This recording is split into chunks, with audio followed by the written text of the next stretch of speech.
इस कार्यक्रम को जॉयस मायर मिनिस्ट्रीज के मित्रों और भागीदारों द्वारा संभव बनाया गया है। जब आप सही काम करते हैं, कठिन समय में भी परमेश्वर हमेशा आपके लिए आएगा। वो आपकी सहायता के लिए स्वर्गदूतों को भेजेगा। आपसे धुएं जैसी गंध नहीं आएगी। इस बात का कोई सबूत नहीं होगा कि आप कभी भी कठिन समय से गुजरे हैं। तो आज ही निर्णय लें, भले ही आपको सही काम करते समय कष्ट उठाना पड़े, आप सही काम करते रहेंगे, क्योंकि आपका पहला और सबसे महत्वपूर्ण कमिटमेंट परमेश्वर के प्रति है।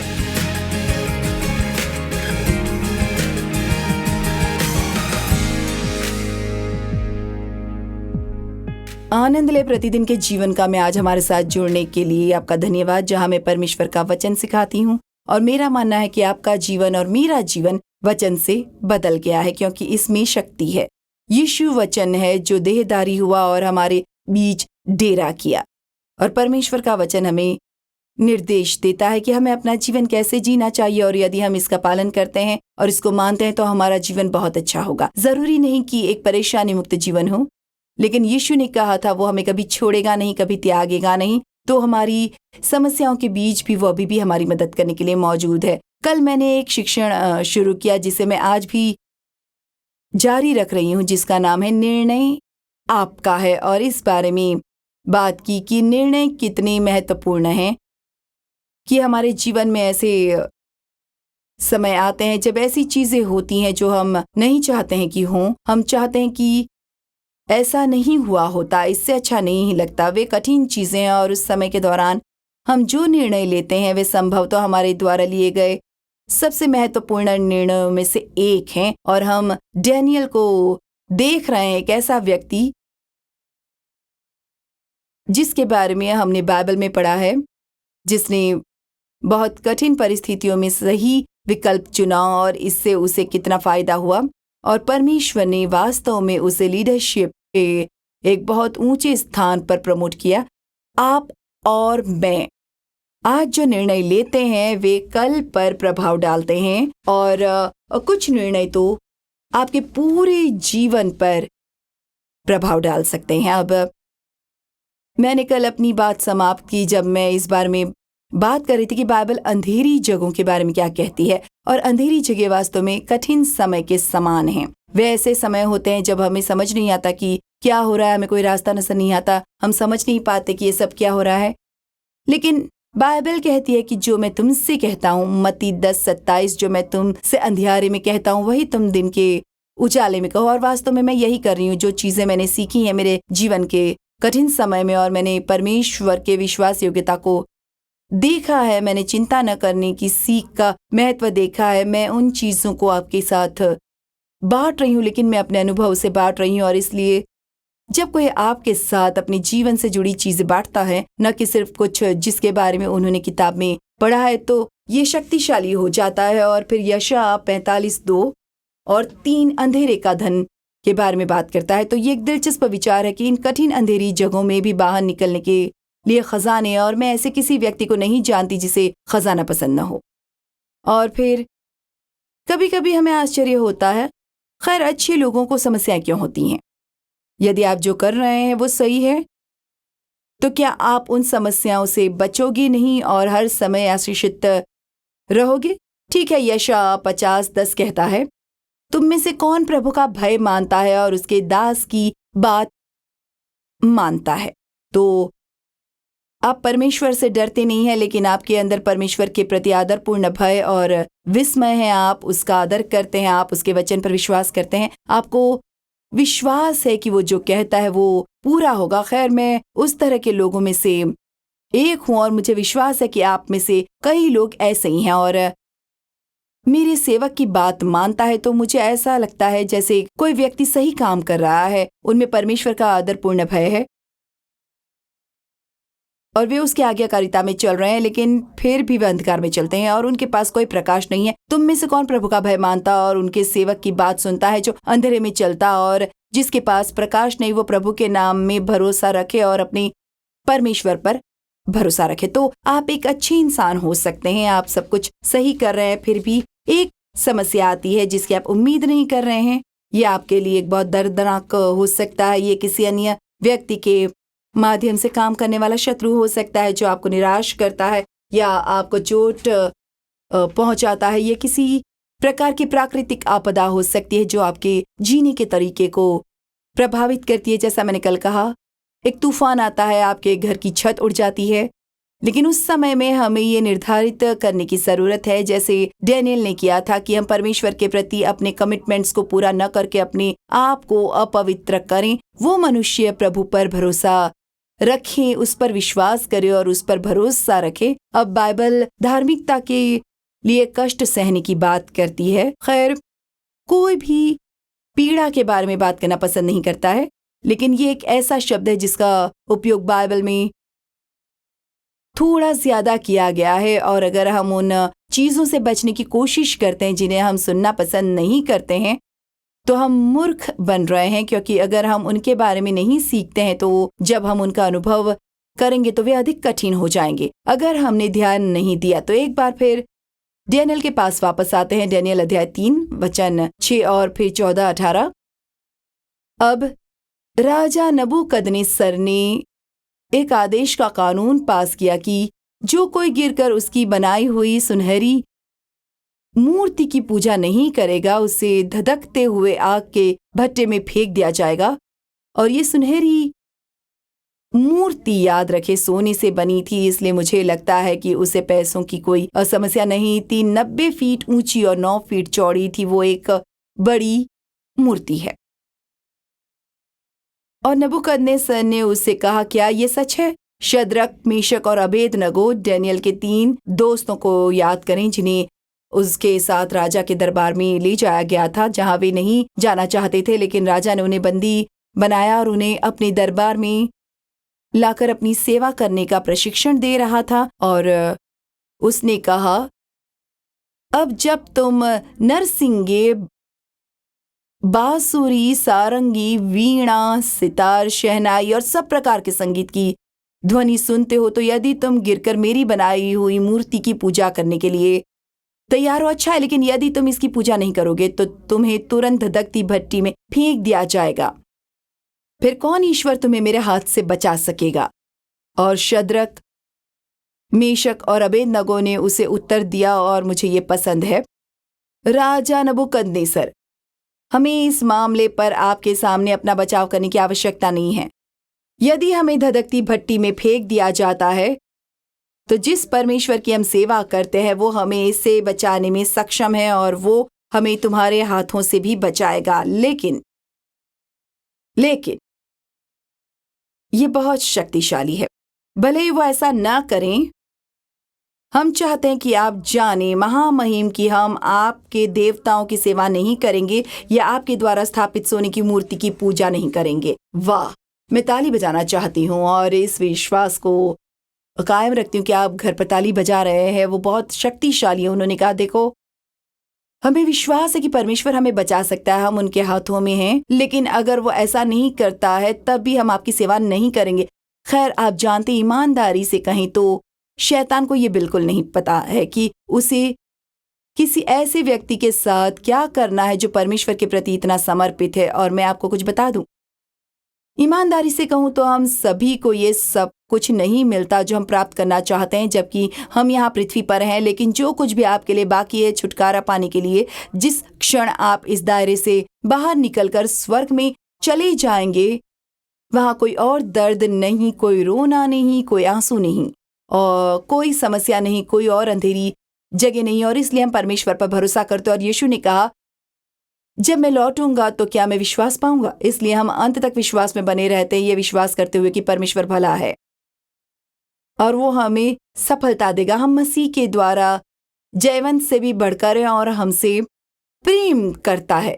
मैं चाहती हूँ आप इसे देखें कि हर किसी को इसलिए परेशानी नहीं है क्योंकि वो गलत काम कर रहा है। उन्हें परमेश्वर के सामने सही काम करने के लिए आग की भट्टी में डाल दिया गया था। कभी कभी परमेश्वर हमारे विश्वास की परीक्षा लेंगे। यदि आप परीक्षा में सफल हो जाते हैं, आप वास्तव में विश्वास में बढ़ते हैं, आपका विश्वास मजबूत हो जाता है। उन्हें भट्टी में डाल दिया गया, उन्होंने न झुकने का फैसला किया, उन्होंने निर्णय लिया, उन्होंने न झुकने का निर्णय लिया। खैर, निसंदेह इससे राजा को गुस्सा आया और इसलिए उसने भट्टी को सामान्यतः जितना गर्म किया जाता है उससे 7 गुना अधिक गर्म कर दिया।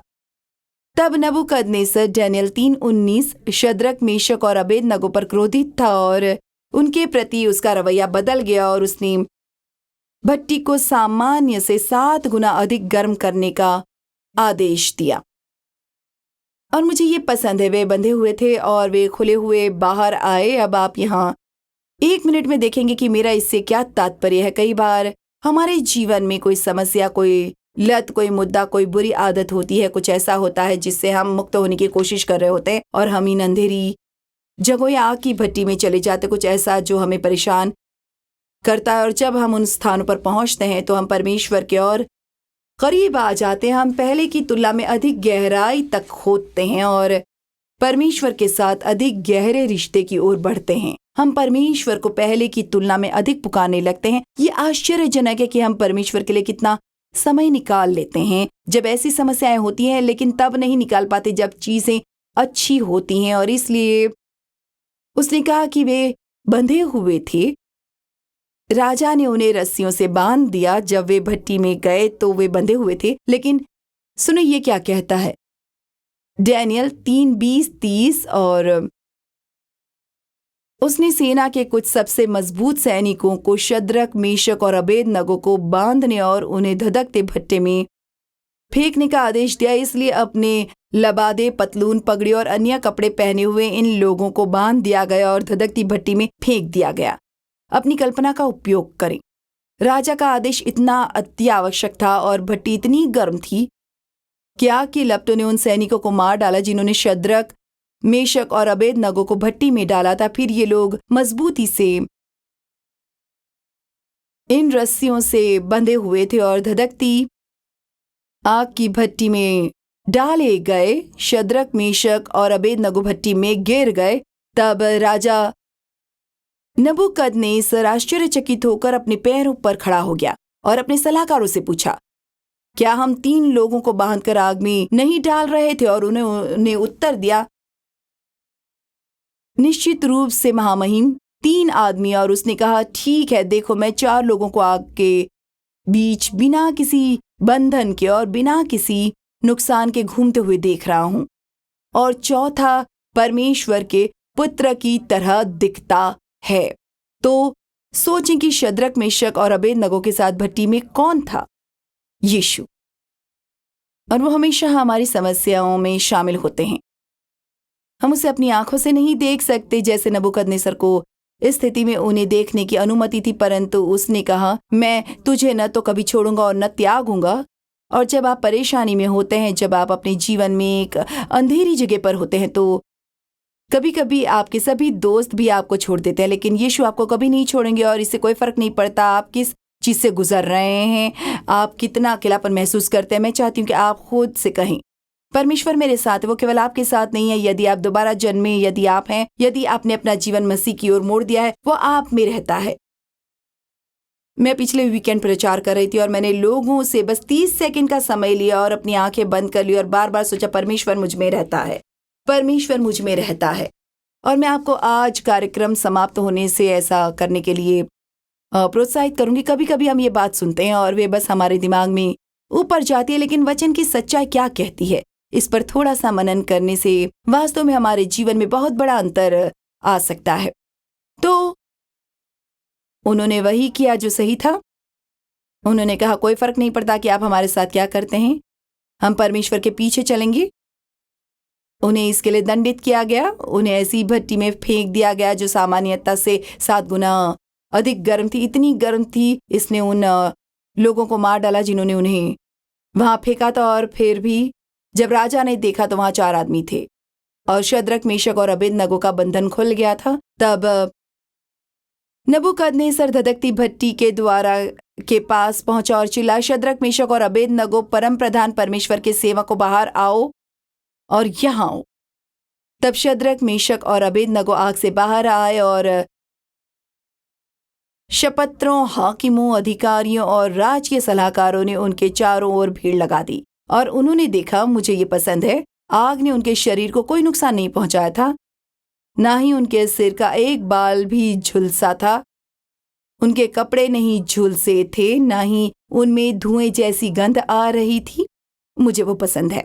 जिससे वो गुजरे थे उसका कोई सबूत नहीं था। और आप जानते हैं, मैं कल्पना करती हूँ कि आज मुझे देखकर ज्यादातर लोग मेरे उस बचपन की कल्पना नहीं करेंगे जब तक आप मुझे हर समय देखते नहीं होंगे और मुझे ये कहते हुए नहीं सुनते होंगे।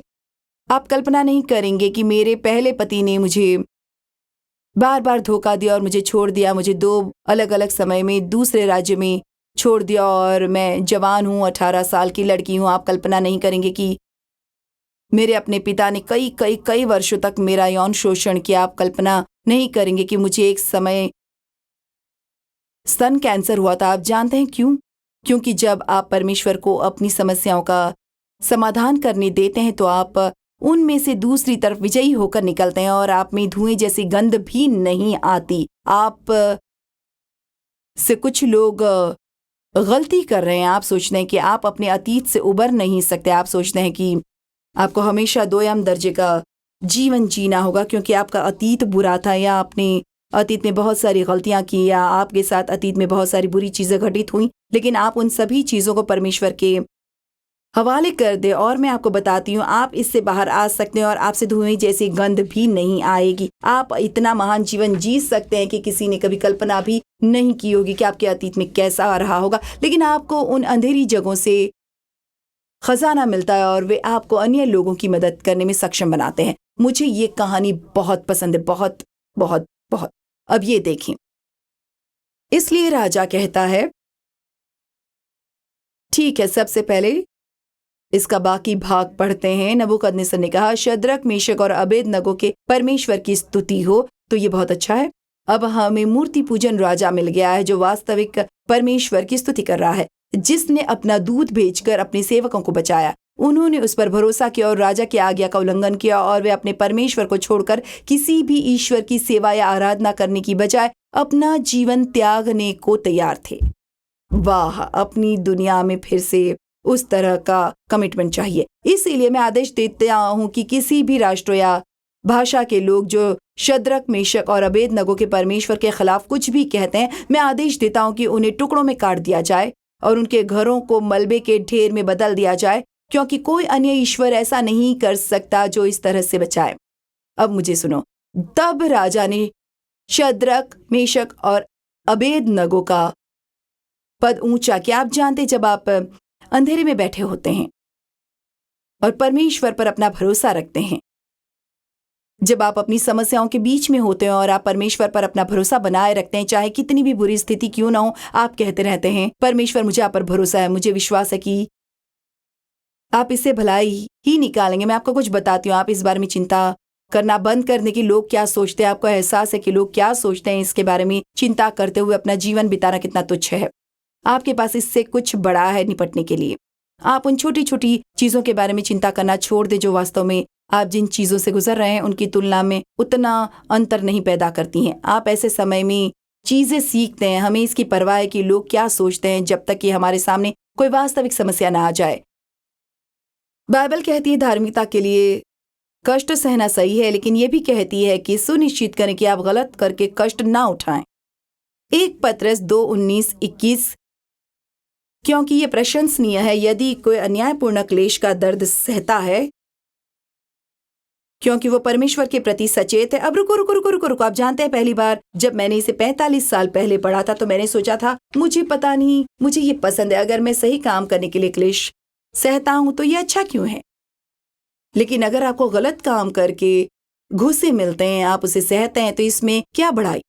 लेकिन यदि आप अच्छा करने के लिए क्लेश सहते हैं और जब आप इसे सहते हैं तो ये परमेश्वर के सक्षम प्रशंसनीय है। खैर, परमेश्वर क्यों चाहेंगे कि मैं कष्ट सहूं? जब आप कष्ट उठाते हैं तो परमेश्वर को ये पसंद नहीं है। उसे ये पसंद है जब आप पीड़ा के दौरान सही काम करते हैं, जब आप पीड़ा के दौरान सही रवैया अपनाते हैं, जबकि आप अभी भी उससे उतना ही प्यार करते हैं या शायद उससे भी अधिक प्यार करते हैं। जब अच्छा समय था तो वो सही रवैया पसंद करता है। तो मैं आपसे पूछती हूँ, जैसा कि मैंने कल पूछा था, आप अभी किस चीज से गुजर रहे हैं? क्या आप शिकायत कर रहे हैं? आप बड़बड़ा रहे हैं? और शायद परमेश्वर पर थोड़ा सा क्रोधित हैं क्योंकि आप सोचते हैं आप मुझे बचा सकते हो और आप मुझे समझ नहीं पा रहे हैं। या आप कह रहे हैं परमेश्वर, मैं आपसे प्यार करती हूँ, मुझे आप पर भरोसा है, मुझे विश्वास है कि आप इसमें मेरी भलाई करेंगे, मेरा रवैया सही रखने में मेरी मदद करो और मैं आपकी वैसे ही सेवा करती रहूं जैसे कि अगर मेरी सभी परिस्थितियां बिल्कुल ठीक होती। अब इसे सुनिए, तुम इसी के लिए बुलाए गए हो, हमें इसके लिए बुलाया गया है क्योंकि मसीह ने तुम्हारे लिए कष्ट सहा और तुम्हारे लिए एक आदर्श बना कि तुम उसके पद चिन्ह पर चलो। क्या हमने कभी यीशु को इस बारे में शिकायत करते हुए सुना कि वो उससे क्यों गुजर रहा है? क्या आपको लगता है कि वो क्रूस पर जाना चाहता था? नहीं, वो क्रूस पर नहीं जाना चाहता था। मत्ती के अनुसार गेथसेमनी के बगीचे में बिताए समय के दौरान जब वो सैनिकों के आने और उसे पकड़ने की प्रतीक्षा कर रहा था तो वो 3 बार दूर गया और प्रार्थना की, हे परमेश्वर, यदि आप मुझसे ये प्याला ले सकते हैं तो ले, फिर भी आपकी इच्छा पूरी हो, मेरी नहीं। और उसके लिए कितना भयानक रहा होगा। और उससे पहले भी उसे इतनी बुरी तरह पीटा गया था। उन्होंने उसके सिर पर कांटों का ताज पहना दिया और उसके चेहरे से खून बह रहा था और ये सब उसने तब किया जब वो संसार का पाप अपने ऊपर ले रहा था। उसने कहा, मैं ऐसा नहीं करना चाहता, कोई भी ऐसा नहीं चाहता, लेकिन फिर भी मेरी इच्छा नहीं तेरी इच्छा हो। तो वो कठिन चीज से गुजरना नहीं चाहता, लेकिन वो अपनी चाहत से ज्यादा परमेश्वर की इच्छा चाहता था। और मैं आज यहाँ इसी बारे में बात कर रही हूँ। 1 पत्रस 4:19 कहता है, इसलिए जिनके साथ बुरा व्यवहार किया जाता है और वे परमेश्वर की इच्छा के अनुसार कष्ट सहते हैं, उन्हें सही कार्य करना चाहिए और अपने प्राण को जमा के रूप में उस व्यक्ति को समर्पित करना चाहिए जिसने उन्हें बनाया है, और वो कभी असफल नहीं होगा। यदि आप कभी बैंक में ड्राइव थ्रू का उपयोग करते हैं तो आप जानते हैं, आप बैंक में जाते हैं और चेक जमा करते हैं। खैर, आपको स्वयं जमा करना होगा, बेशक बैंक में नहीं, लेकिन आपको खुद को परमेश्वर के पास जमा करने की जरूरत है। जो सही है वही करते रहो। प्रमोशन के साथ आक्रमण भी आता है, तो आप कठिन समय से गुजरते हैं, आप सही करते हैं, आपको प्रमोशन मिलता है, फिर और हमला आता है। डैनियल 6:1-5, डेरियस को पूरे राज्य पर शासन करने के लिए 120 अधिपति को नियुक्त करने में प्रसन्नता हुई। उनके ऊपर 3 प्रशासक थे, जिनमें से एक डैनियल था। अधिपतियों को उनके प्रति जवाबदेह बनाया गया ताकि राजा को नुकसान न हो। तो अब डैनियल वो यहाँ प्रमोशन के उच्च स्तर पर पहुंच रहा है, उसका पद ऊंचा किया जा रहा है, उसके पास इन कुछ अन्य लोगों की तुलना में अधिक अधिकार हैं। ठीक है, उन्हें ये पसंद नहीं है, लेकिन वे जानते हैं कि डैनियल परमेश्वर के प्रति इतना समर्पित है कि वे उससे कभी भी कुछ भी गलत नहीं करवा सकते, जबकि वे उसके परमेश्वर के साथ संबंध रखने वाली किसी चीज के माध्यम से उसे ऐसा करने के लिए कोई रास्ता नहीं खोज लेते। वे ईर्ष्यालु थे, इसलिए उन्होंने एक योजना बनाई। वे राजा के पास गए। ओ राजा, आप बहुत महान हैं, ऐसा कानून बनाया कि कोई भी आपके अलावा किसी से प्रार्थना नहीं कर सके अगले मुझे नहीं पता कि कितने दिन के लिए, लंबे समय तक। खैर, वो पहले से ही जानते थे कि डैनियल अपने परमेश्वर से प्रार्थना करना बंद नहीं करेगा। इस पर प्रशासकों और अधिपतियों ने सरकारी मामलों के संचालन में डैनियल के खिलाफ आरोपों के लिए आधार खोजने की कोशिश की, लेकिन वे ऐसा करने में असमर्थ रहे। उन्हें उसमें कोई भ्रष्टाचार नहीं मिला क्योंकि वो भरोसेमंद था और न तो भ्रष्ट था और ना ही लापरवाह था। आखिरकार इन लोगों ने कहा, हमें डैनियल नाम के व्यक्ति के खिलाफ आरोपों का कोई आधार कभी नहीं मिलेगा जब तक कि इसका उसके परमेश्वर के नियम से कोई लेना देना न हो। खैर, डैनियल को प्रमोशन के नए स्तर पर लाया गया, लेकिन मैं हमेशा कहती हूँ, नया स्तर नया शैतान। पौलुस ने कहा, मेरे लिए अवसर का एक बड़ा द्वार खुला, लेकिन इसके साथ ही कई शत्रु भी। आप जानते, कई बार हम सोचते हैं, ठीक है, आप जानते हैं मैं कंपनी की प्रेसिडेंट बनना चाहूंगी या CEO बनना चाहूंगी, या काश मेरे पास एक सेवकाई होती जॉयस जैसी, या काश मैं वर्शिप लीडर होती। लेकिन आप जानते, कई बार लोग ऐसी चीजें मांग रहे होते हैं जिनके बारे में उन्हें पता ही नहीं होता कि क्या मांग रहे हैं। प्रत्येक विशेषाधिकार के साथ ढेर सारी जिम्मेदारी, ढेर सारी जवाबदेही और ढेर सारा एक्स्ट्रा काम आता है। एक आदेश पर साइन किए गए हैं कि राजा डेरियस के अलावा कोई भी किसी भी परमेश्वर या मनुष्य से प्रार्थना नहीं कर सकता, और यदि उन्होंने ऐसा किया तो उन्हें शेर की मांद में फेंक दिया जाएगा और पूरी रात वहीं रहना होगा, और जाहिर तौर पर नतीजा ये होगा कि शेर उन्हें खा जाएगा। डेनियल 6:10, ये निर्णय का समय। शायद आप अभी निर्णय की स्थिति में हैं। अब जब डेनियल को पता चला कि आदेश जारी किया गया है, इसे सुने, वो अपने घर के ऊपरी मंजिल के कमरे में गया जहां की खिड़कियां यरूशलेम की ओर खोलती थीं, और दिन में 3 बार वो अपने घुटनों के बल बैठ जाता था, प्रार्थना करता था, परमेश्वर को धन्यवाद देता था, जैसा कि उसने पहले किया था। मुझे ये पसंद है। शायद हम में से कुछ ने कहा होगा, ठीक है, मैं वहां जाऊंगी और प्रार्थना करूंगी, लेकिन मैं खिड़कियां बंद करूंगी। उसने खिड़कियां बंद नहीं की, वो जारी रहा बिल्कुल पहले की तरह। मुझे यकीन है कि वो उतना ही तेज था जितना पहले था, और मुझे नहीं पता, हो सकता है कि वो कुछ ज्यादा ही तेज हो गया हो। अच्छा, अंदाजा लगाइए, वो सिंह की मांद में फेंक दिया गया, लेकिन अगली सुबह वो बिल्कुल ठीक था। और उसने कहा, मेरे परमेश्वर ने स्वर्गदूत भेजे और उन्होंने मुझे सिंहों से बचाया। वे मुझे मारने में सक्षम नहीं थे क्योंकि परमेश्वर की सुरक्षा मुझ पर थी। और आज इस खंड को समाप्त करते हुए मैं आपको बताऊंगी, जब आप सही काम करते हैं, यहां तक कि कठिन समय में भी परमेश्वर हमेशा आपके लिए आएंगे। वो स्वर्गदूतों को भेजेंगे आपकी सहायता के लिए। आपसे धुएं जैसी गंध नहीं आएगी। इस बात का कोई सबूत नहीं होगा कि आप कभी भी कठिन समय से गुजरे हैं। तो आज ही निर्णय लें कि भले ही आपको सही काम करते समय कष्ट उठाना पड़े, आप सही काम करते रहेंगे, क्योंकि आपकी पहली और सबसे महत्वपूर्ण कमिटमेंट परमेश्वर के प्रति है। धन्यवाद, और मुझे आशा है कि आप कल फिर से हमारे साथ जुड़ेंगे, जब हम एक ही रास्ते पर चलेंगे, लेकिन थोड़ा अलग दिशा में चलेंगे, पर परमेश्वर के साथ।